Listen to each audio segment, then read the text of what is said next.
আসসালামু আলাইকুম everyone, this is Nazifa Islam and welcome to my new blog. তো আজকে আমি সকাল সকাল উঠে ভাবছি আজকে আমি একটা ব্লগ বানিয়ে ফেলি।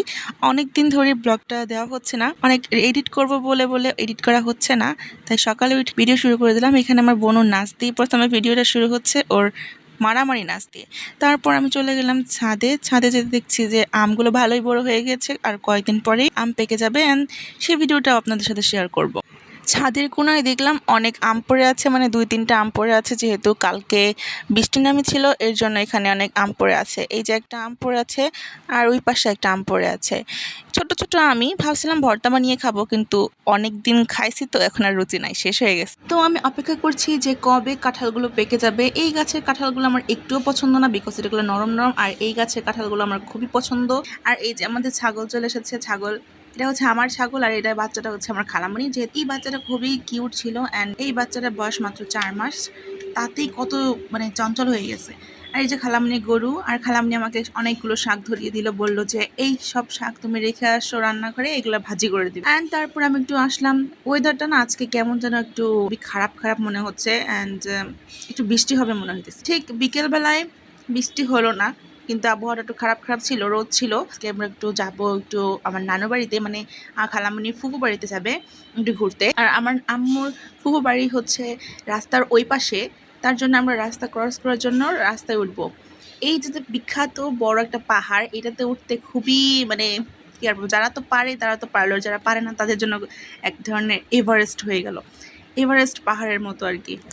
কিন্তু আমার কাছে এই পাহাড়টা ওঠা বেশ একটা কসরত লাগে না, এটা খুবই সহজ অ্যান্ড ইজি।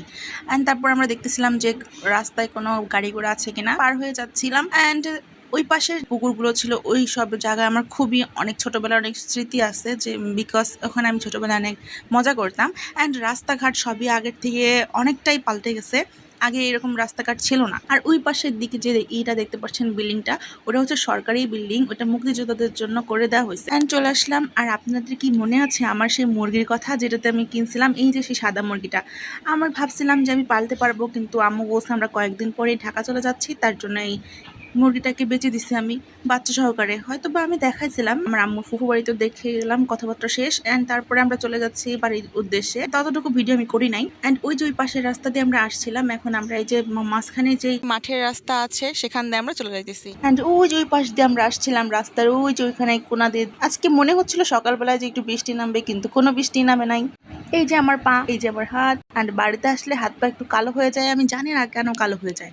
আমাদের ঘোরাটোরা সব কমপ্লিট, এর জন্য আমরা বাড়িতে চলে যাইতেছি। আমি ওইটুকু ভিডিও আমি করি নাই, যতটুকু আমরা ঘোরাফেরা করছি ততটুকু ভিডিও করি নাই। কিন্তু এখন দেখেন আমার বোনের এই হাতে কি ছিল, পলিথিনটা ছিল। আমি পলিথিনটা নেওয়ার জন্য চেষ্টা করতেছিলাম, কিন্তু এত জোরে একটা দৌড় মারলো, ওর দৌড়ের সাথে আমি আর পারলাম না। তারপরে বাড়িতে এসে দেখি নানু এখানে বিচিয়ালা কলা রেখে দিছে। আমি এটাকে বিচিয়ালা কলাই বলি, বাট এটাতে এটার নাম জানি কি ভুলে গেছি। এটা খেতে খুবই মজা ছিল, কিন্তু বিচিটা ফেলানো খুবই কষ্টকর ছিল। অ্যান্ড তারপরে খালামণি বাড়িতে এসেই ছাগলকে ঘাস খাওয়াচ্ছে, আর আমার বোন আমাকে একটা ফুল গিফট করলো। এটা হচ্ছে কাশফুলের মতোই, কিন্তু ছোট, এটা সাইজ। আর বাড়িতে আসলে আমি এই ধরনের জুতা পরে থাকি। কলার যে চোচা, সেটা আমি গরুকে খেতে দিলাম। নানুর 2টা গরু, এটা হচ্ছে নানুর 2টা গরু। অ্যান্ড দুজন কিন্তু বোন বোন দুজনই হয়তো বা। যাই হোক, এদেরকে আমি একটু দেখাচ্ছিলাম যে তুমি আমার ফুলটাকে নিতে চাও, কে কে নিতে চাও, কিন্তু কেউ নিতে চায় না, কেউ আমার ফুলের দিকে ইন্টারেস্টই না। তারপর নানু বললো তুমি এখানে দাঁড়াও, আমি গরুটাকে নিয়ে আসতেছি। গরুটার ফাজিল আছে, প্রথম গরুটা খুবই ভালো ছিল, কিন্তু পরের গরুটা আর এই কবুতরটা আমাকে দেখে একটু ভয় পাইছিল। অ্যান্ড তারপরে মানে আমাকে দেখে না, মানে আমার লাঠিটা দেখে ভয় পাইছিল। অ্যান্ড তারপরে এই গরুটা অনেক দুষ্টু ছিল। এটা আমার বোন যে গিফট করছিল আমাকে কাশফুলের মতো। আর আমি একটু রিল বানাইতেছিলাম শর্টস করার জন্য। ভিডিওটা ভালো লেগে থাকলে অবশ্যই like, comment and subscribe to my YouTube channel. Thank you so much for watching. আল্লাহ হাফেজ।